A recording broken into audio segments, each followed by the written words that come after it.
If you want to understand how to shoot photos or videos in manual mode on your camera, you've come to the right place.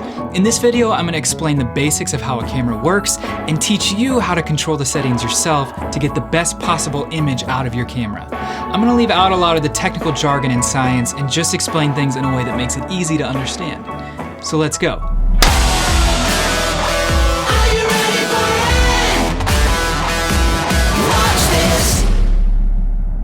Before we get started, I just want to mention that everything is timestamped in the description below, so if you ever need to bounce around or go back and look up a specific section of this video, you can find it down there. Now, I realize that if you've never tried to shoot photos or videos in manual mode, it can be pretty intimidating. There's a lot of settings and weird words and abbreviations that don't really add up to push button, take photo, have photo. And it seems easier to just put your camera in auto mode and have it do all the work for you. But if you want to level up your camera skills and get better at photography, the first thing you need to do is be in control of your camera's settings. And for every camera ever made, and every camera that ever will be made, the exact same process is happening in essentially the exact same way. When you push a button, a little door inside your camera opens. And when that door opens, the light bouncing off of things around is focused through a lens, then through that door and onto a sensor. Then the door closes and no more light can come in. And what you have is a snapshot of the light during the time the door was opened to when it closed. And that captured light, or exposure, is what we call a picture.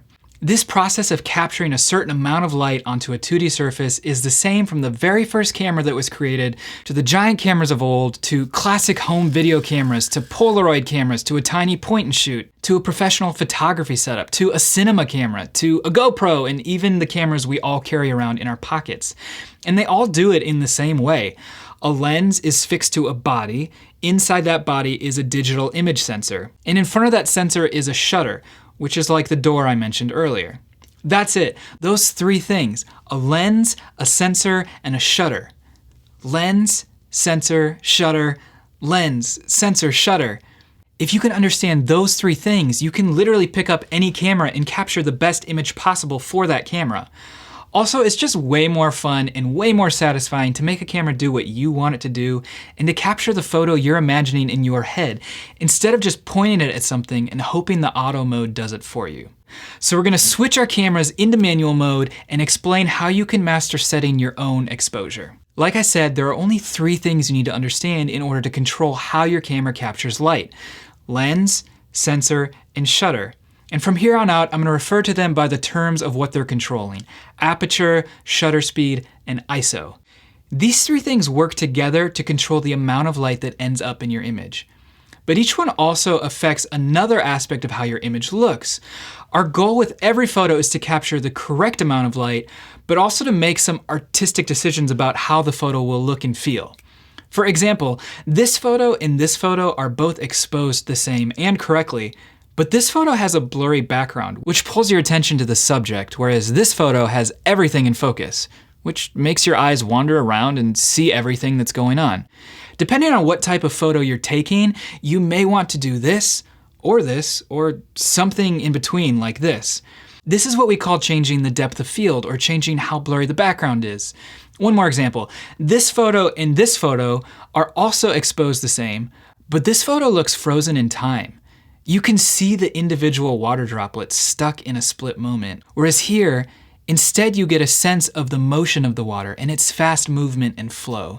And in fact, this is what we call having motion blur versus no motion blur. For individual photos, this is an artistic decision that you get to make if you understand how to control your camera. If you have it in auto, all the camera will try to do is get the overall exposure correct. But it might do it this way sometimes, and this way other times. And what we want to do is make those decisions ourselves. Okay, let's dive into these three variables and what they do. We'll start with aperture. Aperture refers to the size of the opening inside your lens. And the size of the opening determines how much light can pass through the lens and get to your sensor. That's it. A larger opening will let more light pass through your lens and get to your sensor, giving you a brighter exposure, and a smaller opening will let less light pass through, giving you a darker exposure. And that's pretty intuitive. What aperture also affects, though, is your depth of field, or how much of your image is in focus and how much will be blurry. Let's imagine this in 2D. If you take a line and put a camera on one end facing the other end, and put some objects along the line, the depth of field is how many objects along that line will be in focus. We'll show what's in focus with a straight line and what's blurry with wiggles. A deep depth of field will have everything in focus from close to the camera to infinitely far away. No matter where something falls on the line, it will appear sharp and in focus. A shallow depth of field will only have a small section in focus, with everything else becoming progressively blurrier the further away it is from the in-focus area, whether that's towards the camera or away from the camera. Where the in-focus area is can change. This is what we call focusing or autofocusing, but the aperture, the size of the opening in the lens, only determines how deep the in-focus area is, not where it is. And this is helpful to know because sometimes you want more depth of field, like in a landscape photo where you want trees close to you and mountains far away from you to all be sharp. Or a photo of people that are at different distances away from the camera and you want all of their faces to be in focus. And sometimes you want less depth of field, like a portrait of a person or anytime you want to visually separate your subject from the background. This is another decision you get to make when you understand how to control your camera. So now we know that the size of the opening of the lens affects the amount of light that comes in and affects the depth of field. And here's the correlation. A wider opening equals more light and a shallower depth of field, and a smaller opening equals less light and a deeper depth of field. And this is denoted by the letter F followed by a number, like 1.8 or 4 or 5.6. And this might be the most confusing part. The smaller the number, the wider the opening is. So an aperture of f1.8 has a wider opening than an aperture of f8. An f1.8 lens will also let in significantly more light and have a much shallower depth of field, giving you more blur than an f8 lens. Most lenses that you find on actual cameras are variable aperture, meaning that you can change the size of that opening. And if you look inside the front glass of a lens, you'll actually see a bunch of curved blades. And as you change the aperture setting on your camera, those blades move mechanically to make the opening smaller or larger. On some really old cameras, instead of blades, they actually just had a bunch of different sized holes that you would rotate around to change the aperture setting. They also had simple instructions printed on the side because you had to do this yourself. There was no auto mode back then. And you can even extrapolate that back then it worked the same way. When it's sunny and bright, you would use a smaller aperture to let in less light to get the right exposure. And when it was cloudy or darker, you would use a wider aperture to let in more light and to get the right exposure. This is still how it works today and how it will always work. So if you're wanting to get more blur out of your photos or you're wanting to capture more light in darker situations, now you know that you should be looking at these F values. This will also give you insight into how well a particular lens will do in low light and also how shallow of a depth of field you can achieve from it. Really nice portrait lenses will generally have F values that go as wide as 1.8 or 1.2, also becoming more expensive the wider the aperture can get. One of the most common lenses for any camera system is a 50mm f1.8, referred to as a nifty 50 because they're pretty cheap and they allow you to gather a lot of light and get a good amount of background blur. On the other hand, all tiny cameras with tiny lenses like the ones you find on a smartphone or action camera have a fixed aperture. They just aren't big enough to fit the mechanics of moving blades around to change the size, so they are built with one fixed diameter. This means for all of these cameras, changing the aperture is one thing that you can just remove from the equation. You can't adjust it, it just is what it is. I want to make one last note about depth of field. We won't go into detail in this video, but the amount of background blur you can achieve is determined by how large your aperture is, but it's also determined by the focal length of your lens and the size of the sensor in your camera. Basically, the wider your lens is, the less perceived background blur there is, and the smaller your sensor is, the less background blur there is. This is why GoPros, for example, which have an ultra-wide lens and a tiny little sensor, have everything in focus all the time. We won't go into any more than that, but just remember that smaller sensors and wider lenses make it harder to get a nice blurred out background if that's what you're going for. Okay, so that was aperture, one of 3 down, and probably the most complicated. Next, let's talk about shutter speed. Shutter speed simply refers to how long the door we talked about earlier remains open before closing again. And this amount of time is measured in seconds, usually in a fraction of a second, like 1/100th of a second or 1/2000th of a second. The longer the shutter stays open, the more time the sensor behind it has to gather light and give you a brighter exposure. Or if you open and close it really fast, the sensor has less time to gather light, giving you a darker exposure. But just like aperture, shutter speed also affects another element of your photo, in this case, motion blur. I use different shutter speeds to achieve the difference in these two photos of moving water. A fast shutter speed gathers less light, but also captures less motion. A longer shutter speed gathers more light and captures more motion. Think of it like this. If my eyes are a camera sensor and my hands are the shutter, when I open them, that's when the sensor sees light.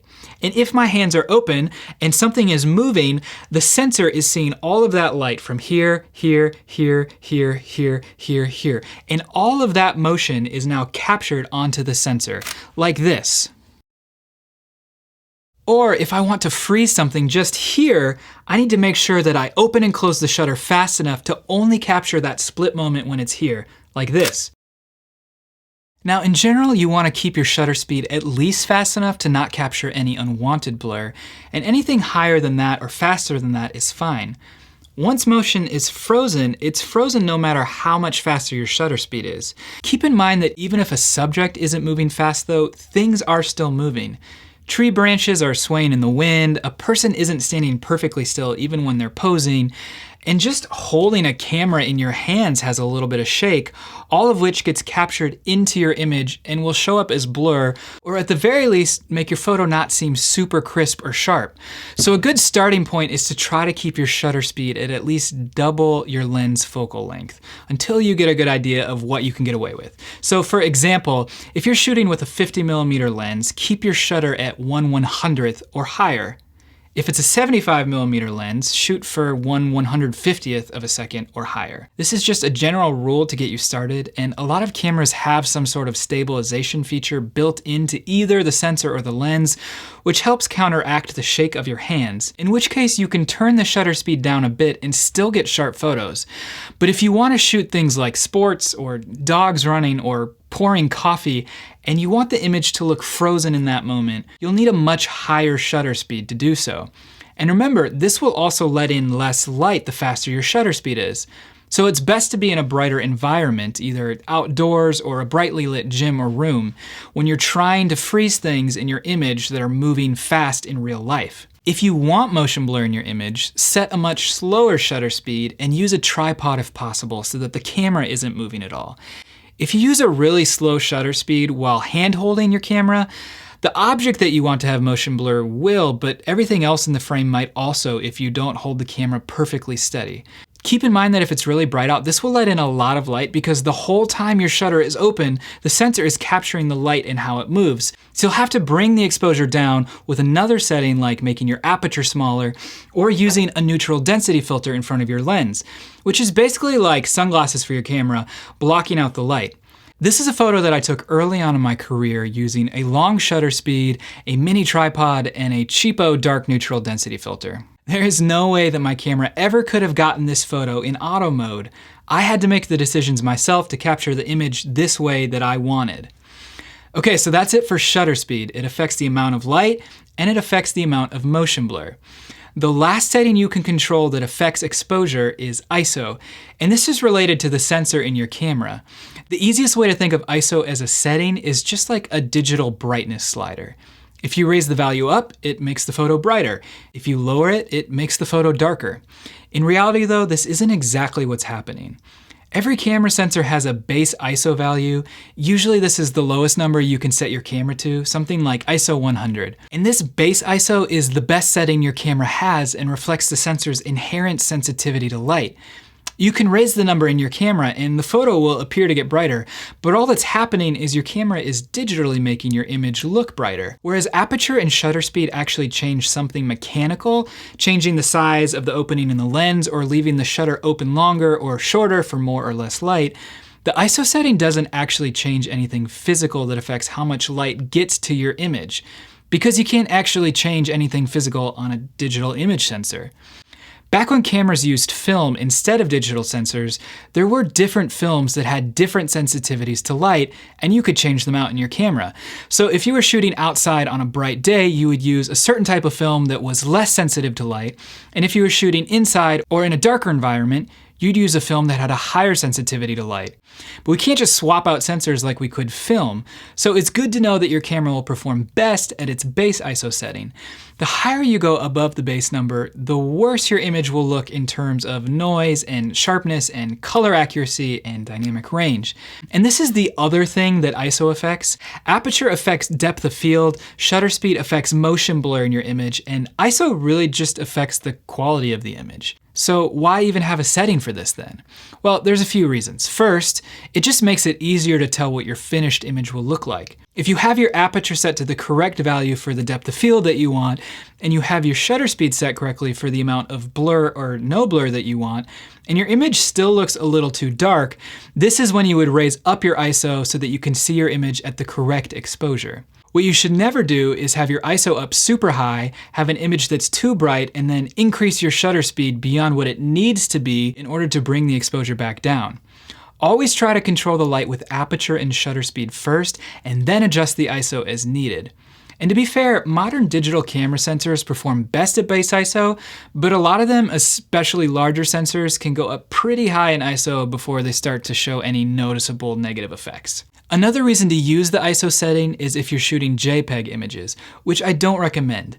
When you shoot in JPEG or HEVC mode on your camera, you're essentially taking a finished photo. Your camera is collecting all the light to the sensor, choosing a specific white balance and saturation level and digital brightness value, and writing it all to a compressed small file.